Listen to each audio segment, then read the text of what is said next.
Welcome to Sahana Nitin YouTube channel. ಇವತ್ತು ನಾನು ಮಾಡ್ತಾ ಇರೋ ರೆಸಿಪಿ ಬಂದು ಚಪಾತಿ ಮತ್ತು ಕ್ಯಾಪ್ಸಿಕಮ್ ಪಲ್ಯ. ಮೊದಲು ಚಪಾತಿ ಹಿಟ್ಟನ್ನ ಕಲಸಿಡೋಣ. ನಾವು ನಮ್ಮ ಮನೇಲಿ ಇದೇ ಥರನೇ ಚಪಾತಿ ಹಿಟ್ಟು ಕಲಸೋದು. ಚಪಾತಿ ಅಂತೂ ತುಂಬ ಸಾಫ್ಟಾಗಿರುತ್ತೆ. ಮೊದಲು ಒಂದು ಪಾತ್ರೆಗೆ ನಾನು ಇಲ್ಲಿ ತೋರಿಸ್ತಿದ್ದೀನಲ್ಲ, ಆ ಲೋಟದಲ್ಲಿ 1 ಲೋಟದಷ್ಟು ನೀರು, 3 ಸ್ಪೂನಷ್ಟು ಮೊಸರು, 1/4 ಸ್ಪೂನಷ್ಟು ಸಕ್ಕರೆ ಮತ್ತು ರುಚಿಗೆ ತಕ್ಕಷ್ಟು ಉಪ್ಪು, 2 ಸ್ಪೂನಷ್ಟು ಅಡುಗೆ ಎಣ್ಣೆ. ಆ ನೀರಿಗೆ ಎಷ್ಟು ಬೇಕು ಹಸಿಟ್ಟು ಅಷ್ಟು ಹಾಕ್ಕೊಂಡು ಹಸಿಟ್ಟನ್ನ ಕಲಿಸ್ಕೊಳ್ಳಿ. ಸ್ವಲ್ಪನೇ ಹಸಿಟ್ಟು ಹಾಕ್ಕೊಳ್ಳಿ. ಸ್ವಲ್ಪ ಗಟ್ಟಿಯಾಗೋದ್ರೆ ಆಮೇಲೆ ನೀರು ಮಿಕ್ಸ್ ಮಾಡಿದ್ರೆ ಚೆನ್ನಾಗಾಗಲ್ಲ. ಆ ನೀರಿಗೆ ಎಷ್ಟು ಬೇಕು ಅಷ್ಟೇ ಹಸಿಟ್ಟನ್ನ ಹಾಕಿ ಚೆನ್ನಾಗಿ ಕಲಿಸ್ಕೊಳ್ಳಿ. ನೋಡಿ, ಈ ಥರ ಕಲಸಿದ ನಂತರ ಇದಕ್ಕೆ 1-2 ಸ್ಪೂನಷ್ಟು ಅಡುಗೆ ಎಣ್ಣೆನ ಹಾಕ್ತಾ ಇದ್ದೀನಿ. ಇಲ್ಲಿ ನೋಡ್ತಾ ಇದ್ದೀರಲ್ಲ, ಈ ಥರ ಹಸಿಟ್ಟನ್ನ ಈ ಥರ ಸಾಫ್ಟ್ ಆಗೋವರೆಗೂ ಕಲಸಿ ಪಾತ್ರೆ ಮೇಲೆ ಒಂದು ಪ್ಲೇಟ್ ಮುಚ್ಚಿ ಒಂದು 1/2 ಅವರ್ನ ಅದನ್ನು ನೆನೆಸಕ್ಕೆ ಇಡಬೇಕು. ಅಷ್ಟರಲ್ಲಿ ಪಲ್ಯ ರೆಡಿ ಮಾಡೋಣ. ನಾನಿಲ್ಲಿ ಒಂದು 5 ಕ್ಯಾಪ್ಸಿಕಮ್ನ ತೊಳೆದು ಇಟ್ಕೊಂಡಿದ್ದೀನಿ. ಆ ಕ್ಯಾಪ್ಸಿಕಮ್ನ ಮಧ್ಯ ಓಪನ್ ಮಾಡಿ ಒಳಗಡೆ ಇರೋದೆಲ್ಲ ತೆಗೆದಾಕಿ ಈ ಥರ ಕಟ್ ಮಾಡಿ ಇಟ್ಕೊಂಡಿದ್ದೀನಿ. ಇದು ಬೇಡದೇ ಇರೋದು. ಇದು ಯಾಕೆ ಹಾಕ್ಬಾರ್ದು ಅಂತ ನಮ್ಮಮ್ಮ ನನಗೆ ಹೇಳಿದ್ದಾರೆ. ನಿಮ್ಗೇನಾದರೂ ಗೊತ್ತಿದ್ರೆ ಕಾಮೆಂಟ್ ಮಾಡಿ. ಇದನ್ನ ಈ ಥರ ಸಣ್ಣದಾಗಿ ಕಟ್ ಮಾಡಿ ಇಟ್ಕೊಳ್ಳಿ. ಇವಾಗ ಒಗ್ಗರಣೆಗೆ ಏನೇನು ಬೇಕು ಅಂತ ನೋಡ್ಕೊಬರೋಣ ಬನ್ನಿ. 1-2 ಈರುಳ್ಳಿನ ಈ ಥರ ಸಣ್ಣದಾಗಿ ಕಟ್ ಮಾಡಿ ಇಟ್ಕೊಂಡಿದ್ದೀನಿ. ಮತ್ತು 1-2 ಟೊಮೊಟೊನ ಅದನ್ನು ಕೂಡ ಸಣ್ಣದಾಗೆ ಕಟ್ ಮಾಡ್ಕೊಳ್ಳಿ. 7-8 ಹಸಿಮೆಣಸಿನ್ಕಾಯಿ, 1 ಸ್ಪೂನಷ್ಟು ಕಡಲೆಬೇಳೆ, 1 ಸ್ಪೂನಷ್ಟು ಉದ್ದಿನಬೇಳೆ, 10 ಎಲೆ ಕರಿಬೇವಿನ ಸೊಪ್ಪು, 1 ಸ್ಪೂನಷ್ಟು ಸಾಸಿವೆ, ಒಂದು ಸ್ವಲ್ಪ ಕಾಯಿ ತುರಿ, 1/2 ಸ್ಪೂನಷ್ಟು ಚಿಲ್ಲಿ ಪೌಡರ್, 1/2 ಸ್ಪೂನಷ್ಟು ಚಿಕನ್ ಮಸಾಲ.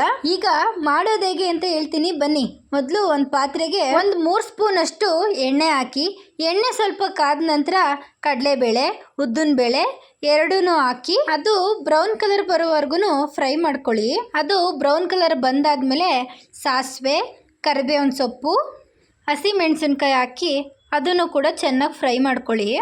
ಅದು ಫ್ರೈ ಆದ ನಂತರ ಕಟ್ ಮಾಡಿ ಇಟ್ಟಿರೋ ಈರುಳ್ಳಿ ಹಾಕಿ, ಈರುಳ್ಳಿ ಚೆನ್ನಾಗಿ ಬ್ರೌನ್ ಕಲರ್ ಬರೋವರೆಗೂ ಫ್ರೈ ಮಾಡಿ. ಫ್ರೈ ಮಾಡಿದ ನಂತರ ಟೊಮೊಟೊ ಕೂಡ ಚೆನ್ನಾಗಿ ಫ್ರೈ ಆಗಬೇಕು ಅಂದರೆ ಅದು ಬಾಯಿಗೆ ಸಿಗಬಾರ್ದು, ಆ ಥರ ಫ್ರೈ ಮಾಡಿ. ಫ್ರೈ ಮಾಡಿದ ನಂತರ ಕಟ್ ಮಾಡಿ ಇಟ್ಕೊಂಡಿರೋ ಕ್ಯಾಪ್ಸಿಕಮ್ ಹಾಕಿ, ರುಚಿಗೆ ತಕ್ಕಷ್ಟು ಉಪ್ಪು ಹಾಕಿ, ಅದ್ರ ಮೇಲ್ಗಡೆ ಒಂದು ಪ್ಲೇಟ್ನ ಮುಚ್ಚಿ ಒಂದು 5 ನಿಮಿಷ ಬೇಯಿಸ್ಕೊಳ್ಳಿ.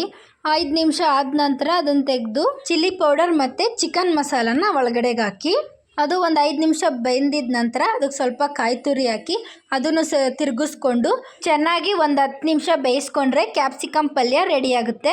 ಪಲ್ಯ ಏನೋ ರೆಡಿ ಆಯಿತು. ಇದಕ್ಕೆ ಚಪಾತಿ ಒತ್ಕೊಳ್ಳೋಣ ಬನ್ನಿ.